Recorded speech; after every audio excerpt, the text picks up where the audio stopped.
In the dying days of the Orichin, with forums and promenades still blood-wet from Tenno betrayal, a colossal sentient descended upon ancient Ur, falling from distant stars to deliver upon Orichin a terrible and final ruin. Tower upon tower fell to its weapons, but one withstood, the Tower of the Unum. The Tenno scattered, but one remained, Gara. She and the Unum, inseparable.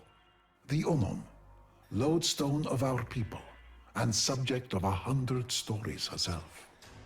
The sentient was a deformed creature, twisted and massive, sent from some dark fold of distant space. A warped thing wounded by daylight. By night it was a terror, felling tower after tower, citadel after citadel. But by day it hid, blinded and pained. It was during the day that Gara roamed, yearning to strike it from creation while it cowered, weakened and blind, to safeguard her beloved Unum. But never could Gara find it. By night the sentient was abroad, its titanic mass casting a terrible shadow across the land, the mass of it railing against the walls of the tower, yet kept at bay by the exertion of the Unum's colossal will and the sacrifice of her faithful. But such exertions could not be maintained forever. Gara yearned to strike out, to lash and tear at the monstrosity that threatened her love, but the Unum forbade it. At night the sentient was at the height of its power, and Gara's light would make her the most tempting of targets to a creature of such profound darkness. Gara's death would be certain. No, a different strategy was required. The sentient prowled and pressed and failed, never risking too much, for the sentient could not reproduce. What it lost forever. It had killed many cities before, felled many towers, but this little one prevailed. Why, it pondered in many voices, was that? The Unum knew she could not defend forever, nor could her faithful throw their bodies against the sentient in perpetuity.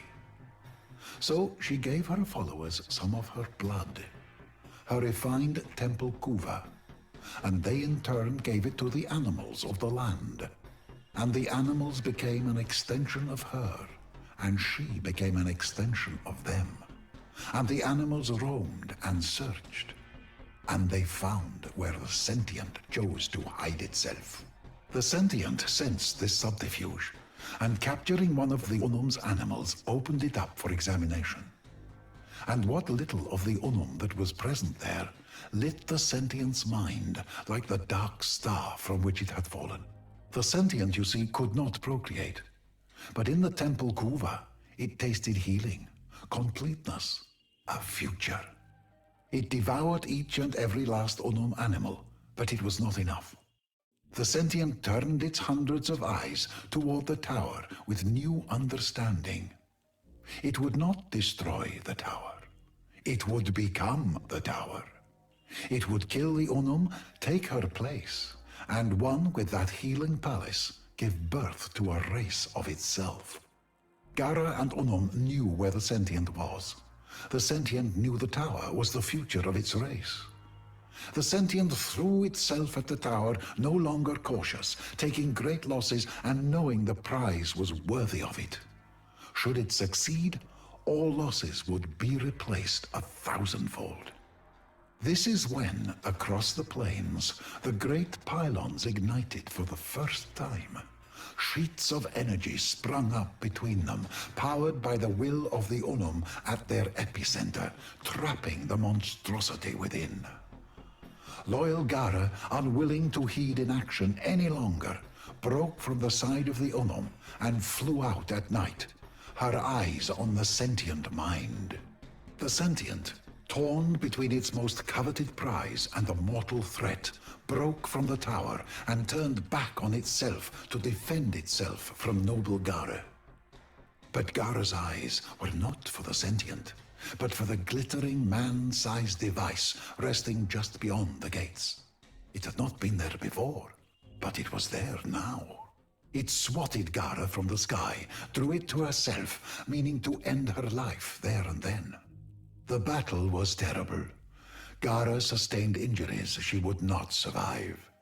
But in her final moments, brave Gara seized upon the device her beloved Unum had crafted, seized it to her breast, and allowed the sentient to draw her in one final time. Toward its body, toward its core, toward the seat of its intelligence. From within, the sentient unfurled myriad feelers, probes, tendrils, viciously toothed and made for killing. They swept toward Gara violently, and the glass warrior made no defense. Her defense was her final attack. The device detonated, and the Unum cried out as night lit as day. The battle, the terror, was ended. The tower wall shook. The sentient's body shuddered, racked by a cacophonous energy. Forests fell as piece after piece, giant body after giant body, crashed to the plains and marshes and flatlands. Animals fled in spreading waves from pounding sky-high walls of dust, angered and whipped to fury by the death of a god. The last of Gara's energy arced from body to body, machine to machine, piece to piece, a horizon-wide applause of light, beautiful and terrible. And then, silence. All was still. The Onum's adherents wandered through the haze, calling for one another, lost in a miasma. Husbands seizing onto wives, children onto parents.